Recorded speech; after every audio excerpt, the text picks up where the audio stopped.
Greetings fellow simmer and welcome to the reaction review with me, GripperSim. I'm going to try and get content out on Wednesdays and Fridays as much as I can this winter period. Let's have a look at Microsoft Flight Simulator 2020. Now, you've all seen the footage from all the other creators, now which incidentally they were all invited to America to fly the alpha version of Microsoft Flight Simulator 2020, and they were all blown away. All of them. There was no negative comments whatsoever. Even the most cynical of them had all their fears put to rest. So 3 things to know about Microsoft Flight Simulator 2020. Well, obviously the graphics look absolutely incredible.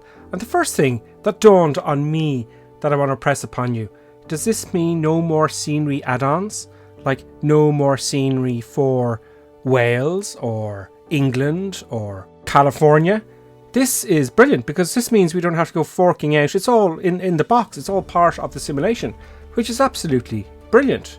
But the graphics look so brilliant. What's that going to cost? What kind of machine do we have to have? Now, I did as much research as you can while you're on the internet and you don't have access to any of the actual information. I did read an article in a magazine, okay? Now, I don't think they were supposed to do this, but when they were all invited out to fly the alpha, one of them had a look at the computer because Microsoft wouldn't tell them what type of machines they were flying at the flight simulator off. Moreover, what the minimum specs were, the maximum specs, etc, etc. But he did discover that the machine he was on was a 2080 Ti, and he reckoned it was an 8th or 9th generation processor on the computer. Well, okay. Of course they would put the best machine for the demo. Why wouldn't they? I know I would. But don't fret, because they're not using any ray tracing. They're not using anything that needs an RTX graphics card. So that says to me that that's going to be the top end machine that of course it'll work on. So I'm imagining that lower end computers will be able to run this quite easily. Especially seeing as Microsoft say they will be using all the cores on your processor. Thank God for that. At last, a flight simulator that uses all the cores that you paid for. Brilliant. And don't forget, this is going to be running on the next generation Xbox, which is going to be affordable for everybody. And moreover, my point being, GTA 5, Grand Theft Auto 5, it's got unbelievably brilliant graphics on a little console. So obviously Microsoft have done some magic. Here is what the magic is. It's called an adaptive bandwidth system. Now picture this. Orbex scenery, for example. You can get it for X-Plane 11, P3D and Flight Sim X. It takes up an awful lot of space on your disk. A huge amount. Can you imagine Orbex coming out with Orbex True Earth? As in the entire Earth. The entire planet of graphics. Okay? That would take up about 2 petabytes of information, wouldn't it? Which incidentally is the amount of data that Microsoft say will be used to populate their entire simulated world. Well, what's a petabyte? Well, a petabyte is 1 million gigabytes. Therefore, 1024 terabytes is in a petabyte. In any case, this is how adaptive bandwidth works. There's 3 different types. The first one is live online. So when you're live online, the amount of detail will be tethered to the speed of your internet connection. With regards to autogen, the Bing satellite imagery they're using, the resolution of the imagery, ground traffic, etc, etc. So in simple terms, the better the internet connection, the better quality of your graphics. This gets me to thinking actually, I was kind of thinking I better make sure I have no data limits with my broadband provider, because if you go over that you get charged more. So I was thinking, I wonder would that be a problem? But I think most people, I think most places in the world now, you pay a standard fee and it's unlimited usage on the internet, so it shouldn't be a big problem. But it's just something to take note. Now, you might say, oh, what happens when my internet goes down? That's crazy, that's nonsense. Yes, they have another system in line with that, and it's called fully cached. Okay, so effectively you can customize how much cache for scenery you want on your hard disk, and you can download areas, so therefore you can play in offline mode. Now you can also play in offline mode without any caching.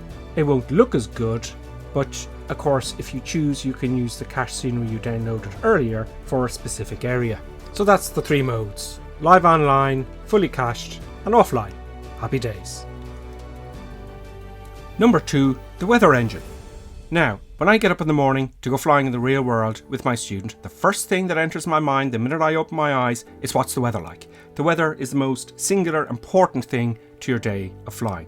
For example, I'm thinking, what are the crosswind limits for takeoff and landing in my aircraft? What's the freezing level? What's the cloud base? What fronts are coming in?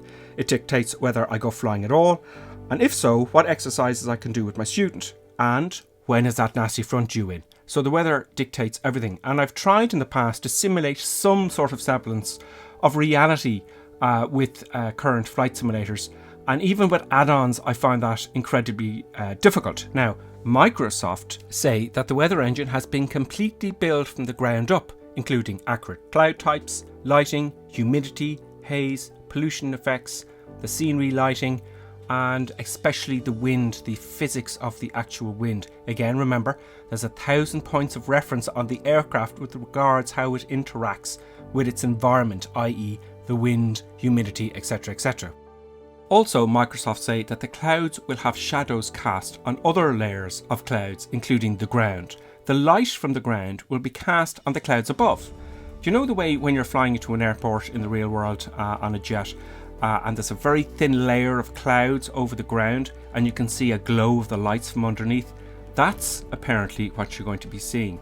You'll be able to see the showers coming down from cumulonimbus clouds. They're called CBs for short, and they'll stretch all the way to the ground, affecting visibility in that area. You'll also have up to 32 different layers of clouds. Some of the guys, when they went to visit Microsoft and fly the Alpha, they said they put on a shower in front of them.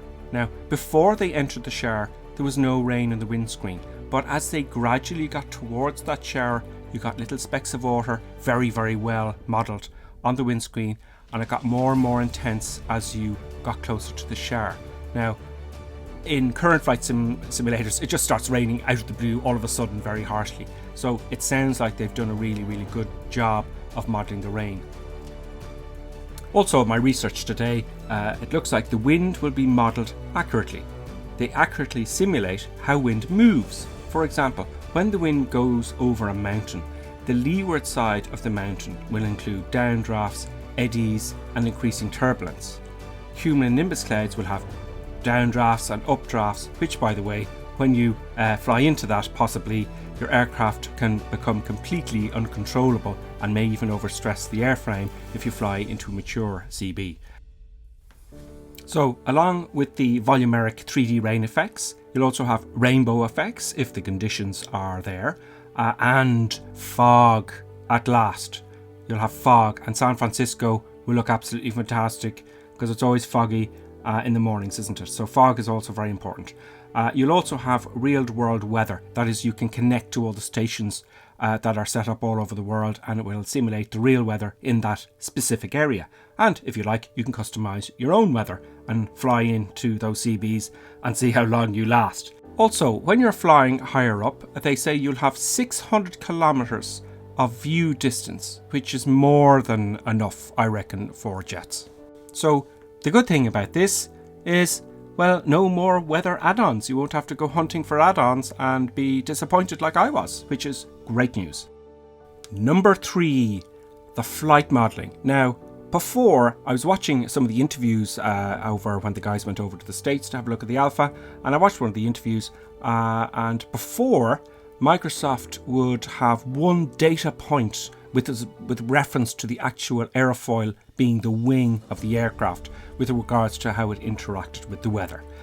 The big thing to note here is they now have 1,000 data points instead of 1, which is huge.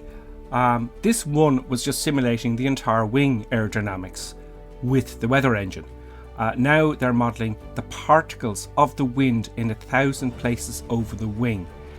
This says to me that adverse aileron yaw, prop wash effects, updrafts, downdrafts, stalls, incipient spins, ground effect, all the airflow over and around the aircraft will be simulated better than ever in a Microsoft Flight Simulator. so you won't feel that you're riding a train but flying a real aircraft in a fluid, live environment. So what other things are there to be aware of? Well, there will be no VR at launch for Flight Simulator 2020. I would imagine later on. Well, I guess I don't think VR would handle it right now, the amount of detail and the resolution of the graphics. So hey ho, we're just going to have to wait for that one. They say there's no multi-screen support at the moment, but it is being planned. They say yes to multiplayer, and they're thinking about a shared cockpit also. There are no helicopters at the moment, but there will be jets and GA aircraft as per usual. Now the cost, there's nothing on that. They were also asked, incidentally, about a subscription model, and they apparently would not comment on that. Now, I can understand a subscription for navigation data, but to access the online mode, I would be very disappointed indeed. But who's to know? Now, who is this flight simulator for? What type of person? Well, everybody, actually. But they have designed it from the outset for the hardcore flight simulation community, if you like, the early adopters. So it will be very realistic, and therefore they've also designed it for anyone who's never put their hands on a flight simulator before, so they can start straight away. Of course, it's out for the Xbox, so everybody will be able to access and fly this flight simulator, which is great news. So that's my take on Microsoft Flight Simulator 2020. Am I looking forward to it? Very much so. I will be delighted to go back to Microsoft Flight Sims. I am one of the people who have played it from the very, very start, from all those years back in the 80s. So more content to come up on Microsoft Flight Simulator. Usual X-Plane stuff again on Friday, and then maybe during the weeks some DCS World and IL2. Please let me know what you'd like to see in the comments, and we'll see you next time on the Reaction Review.